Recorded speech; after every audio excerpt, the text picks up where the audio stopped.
Hello students and welcome to my channel Vishal Kumar ji के GS. तो विशाल कुमार जी के जीएस में अगर आपका फिर से स्वागत है। जैसा कि हम प्रत्येक दिन नई नई जानकारी लेकर आपके बीच आते रहते हैं और आज हम फिर एक नई जानकारी के साथ आपके बीच हाजिर हुए हैं और फिर से श्रृंखला है कंपटीशन से जुड़े एग्जाम में उठने वाले प्रश्न की। जी हाँ, हम प्रत्येक दिन आपके पास नई नई जानकारी जैसे कि SSC, railway, MTS, BPSC, BSSC, यहाँ तक यूपीएससी जैसे टफेस्ट एग्जाम में भी उस प्रश्न को एक बार नहीं, दो बार नहीं, बार बार दोहराया जाता है। तो चलिए आज हम चलते हैं अपने लक्ष्य की ओर बिना देर किए, बिना समय गवाए। ये जो जानकारी मैं आपके बीच लेकर आता हूं और आज जो है वो हमारा चैप्टर पॉलिटिकल साइंस से है। किससे है? पॉलिटिकल साइंस से, यानी राजनीतिक शास्त्र से। और आज का टॉपिक है हमारा संसद, पार्लियामेंट, यानी कि संसद पार्लियामेंट अनुच्छेद 79, यानी कि article 79। This chapter is parliament, यानी कि आज जो हमारा चैप्टर होगा वो पार्लियामेंट से होगा। देखिए, संसद के अंग, ये पार्ट्स ऑफ पार्लियामेंट, ये जो मैं आपको बता रहा हूं का है कि लोकसभा, राज्यसभा और राष्ट्रपति। यानी कि लोकसभा तो 81 अनुच्छेद है, राज्यसभा 80, राष्ट्रपति 52। यानी कि पार्लियामेंट, राज्यसभा एंड प्रेसिडेंट, तो it is parts of in parliament, यानी पार्लियामेंट के, संसद के एक अंग है। तो देखिए, पहले अगर आपसे पूछ दिया जाए कि लोकसभा का चुनाव जो होता है, आप देखे होंगे ना कि मैंने लोकसभा में वोट किया तो सांसद को, तो जो सांसद बनते हैं उसी कहते हैं कि मुख्य विधानसभा में बहुमत दल का नेता मुख्यमंत्री होता है। तो ठीक उसी तरह से जो संसद भवन है वहां पर जो चुन के जाते हैं तो उससे हम लोग प्रधानमंत्री का चुनाव करते हैं। तो जिस प्रकार से विधायक का चुनाव जो होता है वो मुख्यमंत्री का चुनाव विधायक से होता है, इसको वोट देंगे तो ये मुख्यमंत्री ये बनेंगे, तो ठीक उसी तरह से यहाँ पर पार्लियामेंट के बारे में पूछा गया है, यानी संसद का चुनाव के बारे में।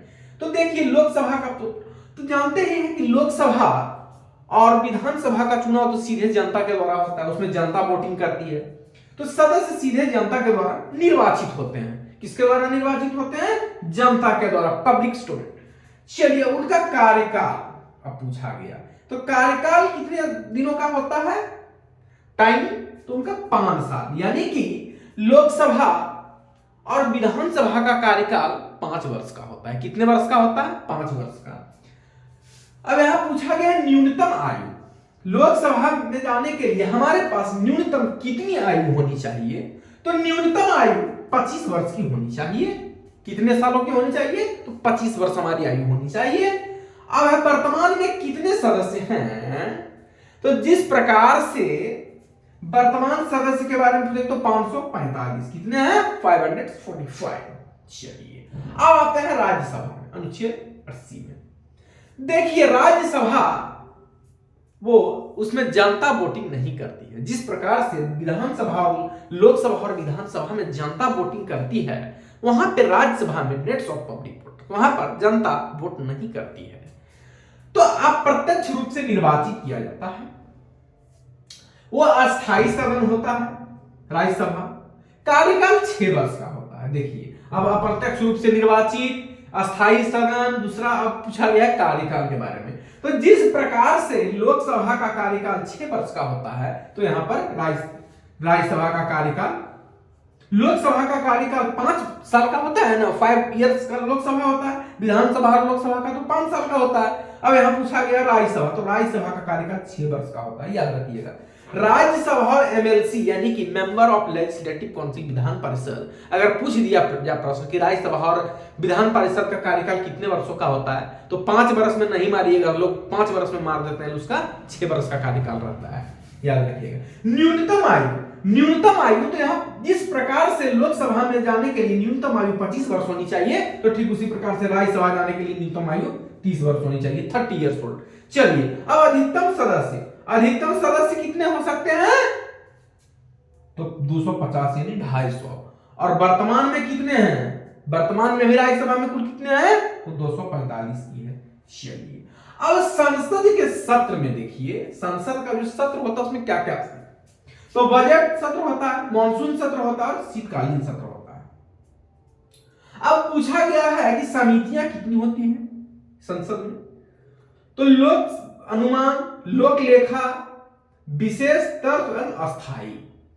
तो ये जो मैं आपको चैप्टर में बताया,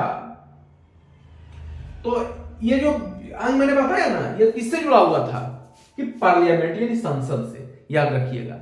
अब इधर पे राष्ट्रपति, तो देखिए होता क्या है कि राष्ट्रपति का चुनाव भी जब होता है ना, तो उसमें जनता वोटिंग नहीं करते, अर्थात रूप से ही वहां पर ये होता है। लोकसभा में और विधानसभा में जनता वोटिंग करती है, राज्यसभा में जनता वोट नहीं करती है। एमएलसी को भी जनता वोट नहीं करती, उनको स्थानीय प्रतिनिधि जो जीत के जाते हैं ना, वही उनको वोट देते हैं, जैसे मुखिया, वार्ड, एमपी, एमएलए, यही सब उनको वोट करते हैं। एमएलसी को जनता वोट नहीं करती है। चलिए, तो आज का ये टॉपिक हमारा यहीं पे समाप्त हुआ। आज का जो हमारा टॉपिक था वो पार्लियामेंट से जुड़ा हुआ था, यानी संसद से जुड़ा हुआ था। चलिए, तो it is very most important question for competition exam like SSC, railway, MTS, BPSC, BSS and most of exam UPSC जैसे बड़े बड़े प्रतियोगिता परीक्षा में इस प्रश्न को एक बार नहीं, दो बार नहीं, बार बार दोहराया जाता है। तो फिलहाल इस वीडियो में इतना ही। I meet you next new information on days and students will be prepare competition exam like SSC, railway, MTS, BPSC, BS most of exam UPSC. Watch like this, share, subscribe this video and I meet you next new information on days. फिर मैं मिलूंगा एक नई जानकारी के साथ। तो फिलहाल वीडियो में इतना ही, तब तक के लिए धन्यवाद।